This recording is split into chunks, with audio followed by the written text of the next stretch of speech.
Share mais Mackenzie 2023 de volta e agora mais uma palestrante que fez a sua fala lá no auditório principal do Mackenzie, no nosso auditório Rui Barbosa, no evento do GAMP 2023, que é o maior evento de storytelling do Brasil. A palestrante que agora vai falar conosco é a Ana Brum. A Ana foi uma das poucas palestrantes ou uma das que falou sobre branding, que é um tema que está diretamente conectado ao storytelling ou não. Vamos saber isso com ela agora. Ana, obrigado pela presença, seja bem-vinda. Obrigada. Ana, é um prazer estar aqui. Tá certo. Ana, o storytelling e o branding se conectam em algum momento? Qual foi a mensagem que você passou lá para a nossa plateia? Perfeito. Eu acredito que hoje existe muito o estigma, né, da comunicação, da narrativa da marca, como eu crio uma campanha, como eu crio um conteúdo, e cada vez mais as pessoas, os consumidores, os stakeholders, eles têm pedido respostas sobre marca que não tem muito a ver sobre como eu vou construir uma campanha ou sobre como eu vou construir uma história, mas algo que realmente eles vivenciem, algo que seja genuíno da marca e que eles esperam de impacto positivo, de experiência, que vai um pouquinho além não só sobre a campanha que a gente leva para fora. E muito do que eu trouxe na palestra é como que a gente faz para poder construir uma narrativa de marca que direcione o futuro, né? Que a gente consiga brifar as agências de publicidade e que a gente consiga trazer um conteúdo que seja realmente conectado com algo que é genuíno, que é realmente vivenciado pela cultura dessa marca. Então, foi um pouco do que eu tentei equilibrar ali na palestra. Tá certo. E hoje, Ana, na tua vivência profissional, você atua focada nisso? Fala um pouquinho para nós sobre como é a sua rotina com as marcas que você atua. Perfeito. Eu tenho 10 anos de experiência, então sou publicitária por formação. Eu comecei a minha carreira um pouquinho diferente das pessoas. Eu estudei engenharia de produção e depois que eu fui para publicidade, e eu fiz um caminho reverso, né? Eu comecei a trabalhar nas marcas para depois ir para a agência. Então, eu passei 5 anos no grupo Fiat, então eu trabalhei com o Iveco, trabalhei com Fiat, trabalhei na FPT, e aí eu tive essa oportunidade de entender um pouco sobre a cultura da marca e não só sobre a comunicação que a gente leva. E aí eu fiz pós-graduação em Branding, trabalhei com grandes marcas do mercado como Pinterest, Chili Beans, enfim, trabalhei com negócios locais também. E aí me descobri ali no universo do branding. Hoje, atualmente, eu trabalho na Future Brand, que é a maior consultoria global do mundo de branding. A gente tem 21 escritórios em países diferentes. E hoje eu sou líder de estratégia lá, então eu estou por trás dessa cadeira que pensa em como que a gente vivencia a cultura dessa marca, algo que realmente é genuíno, e como que a gente leva isso para fora, né? Em universo visual, em campanha, em identidade verbal, que é o que as pessoas veem, que é a ponta. Sim. Me fala, com base nessa tua experiência atual, a sua empresa atua aí com mais de 21 mercados, vamos dizer assim. As empresas nesses 21 mercados, elas estão buscando a mesma coisa ou há ainda muitas diferenças? Quando a gente pensa, por exemplo, em mercado europeu, em mercado americano e o mercado latino-americano, eles têm algumas diferenças. Perfeito. Mas na busca da estratégia de comunicação, essas empresas estão no mesmo patamar?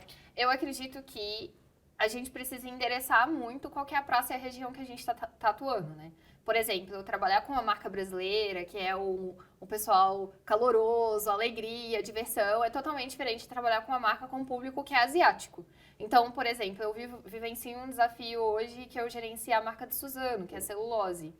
E celulose é a maior exportadora, Suzano é a maior exportadora de celulose do mundo. Então, mais de 45% do produto dela é levado para a Ásia. Então, eu tenho que ter uma comunicação que é criada de uma marca brasileira para asiático.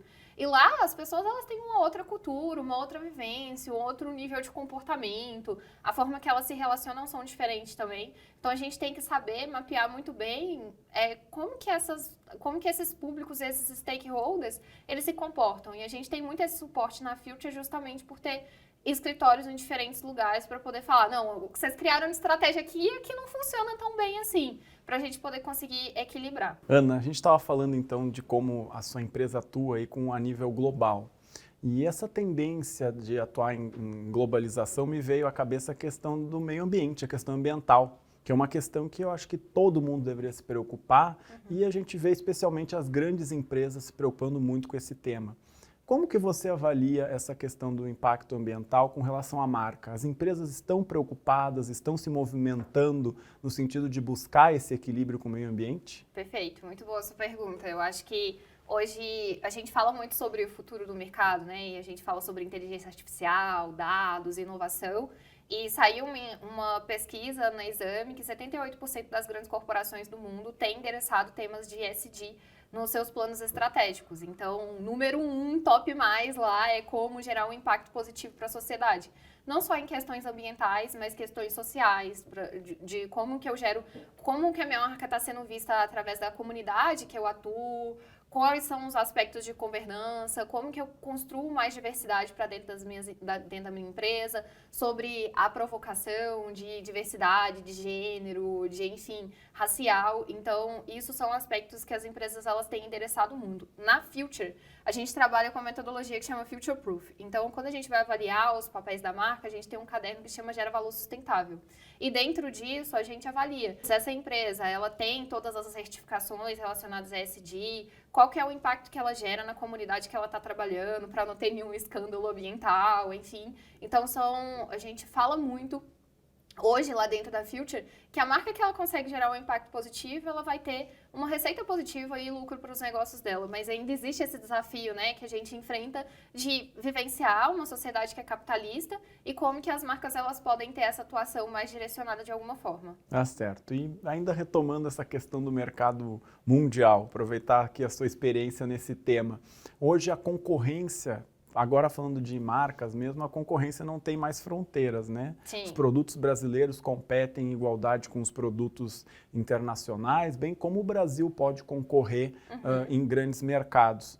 Como que as empresas brasileiras, na tua visão, estão preparadas para atuar no mercado global na questão de comunicação mesmo dos seus produtos? O Brasil tem grandes diferenciais para oferecer no seu ponto de vista com relação à marca e a produtos? Sim. Eu acho que, assim, tem muitas coisas que são únicas no Brasil, mas a gente endereça muito como que a gente leva o Brasil para fora, né?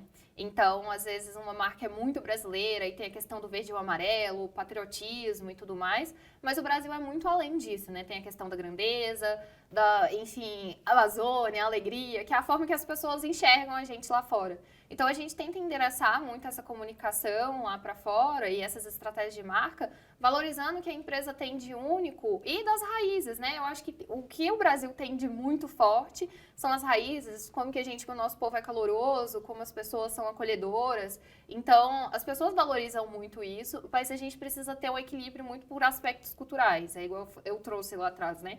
Um comportamento que a gente tem aqui é diferente de um comportamento que a gente vai ter na Europa ou, enfim, na América do Norte ou na Ásia. Então, a gente tem que saber equilibrar como que a gente leva essas narrativas lá para fora também.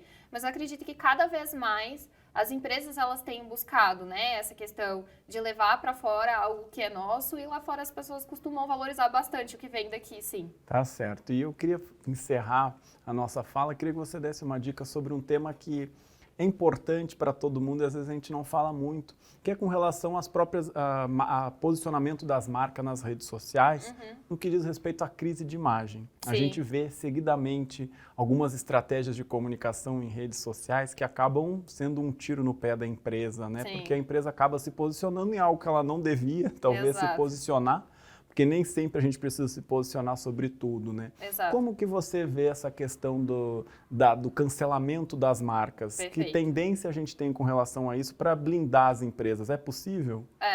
Assim, a gente não consegue 100% brindar uma marca, porque às vezes você vai fazer uma campanha com uma ativação associada ao Big Brother e deu um escândalo lá e aí você começa a ter uma relação muito próxima. Então, a gente tem que saber endereçar essas estratégias. 100% munido, a marca não vai estar. Então, é importante a gente levantar isso. Mas eu acho que, respondendo a sua pergunta, quando a gente traz essa questão do posicionamento, o que é ter um posicionamento de uma marca, né? A gente tem clareza de o que a gente faz, para quem que a gente faz, quais são as bandeiras que a gente levanta, quais são os nossos valores, a nossa cultura, o nosso comportamento e aquilo que é realmente genuíno da marca. Aquilo que é genuíno da marca, a gente pode levar para fora. Agora, eu não vou falar que eu sou uma empresa que tem metas de diversidade, sendo que, putz, eu não tenho nenhum tipo de diversidade lá dentro, sabe? Eu posso falar que eu estou buscando, que eu estou me esforçando para poder fazer isso, mas é muito sobre levar a verdade para a comunicação. O que eu vejo muito de cancelamento de marca é a marca falar que ela faz uma coisa e aí quando vai olhar lá para dentro, aquilo não está acontecendo, né? E o grande papel do brand é conseguir construir esse hábito da reputação, de como que a gente consegue passar a imagem que a gente quer passar lá na comunicação, mas que a gente vivencia isso dentro de casa. Eu acho que a melhor forma da gente conseguir se munir é sendo verdadeiro, né? Quanto mais autêntico, melhor, muito mais né? autêntico, melhor. Quanto mais original, melhor. E seguir aquilo como realmente as suas boas práticas e ter isso muito endereçado na sua cultura. Ana, muito legal ouvir você falar. Sua fala traz muito da questão corporativa, da comunicação de vários aspectos. Legal. E para a nossa audiência que quiser te seguir, quiser acompanhar um pouco mais sobre a sua trajetória, deixa as suas redes aqui para o pessoal, para a gente poder seguir. Perfeito. O meu Instagram é @euanabrum, mas lá, assim, é filho e cotidiano, não tem muita coisa sobre trabalho. Há 3 anos atrás, eu criei uma comunidade que chama de Sobrinho e, enfim, por isso que eu virei palestrante. E lá eu falava sobre os desafios do mercado criativo. Tô sempre nas coisas do Share, porque sempre tô palestrando, então é onde as pessoas podem encontrar e no LinkedIn também, que é Ana Brum. Tá certo. Ana, obrigado pela tua participação e até a próxima. Obrigada!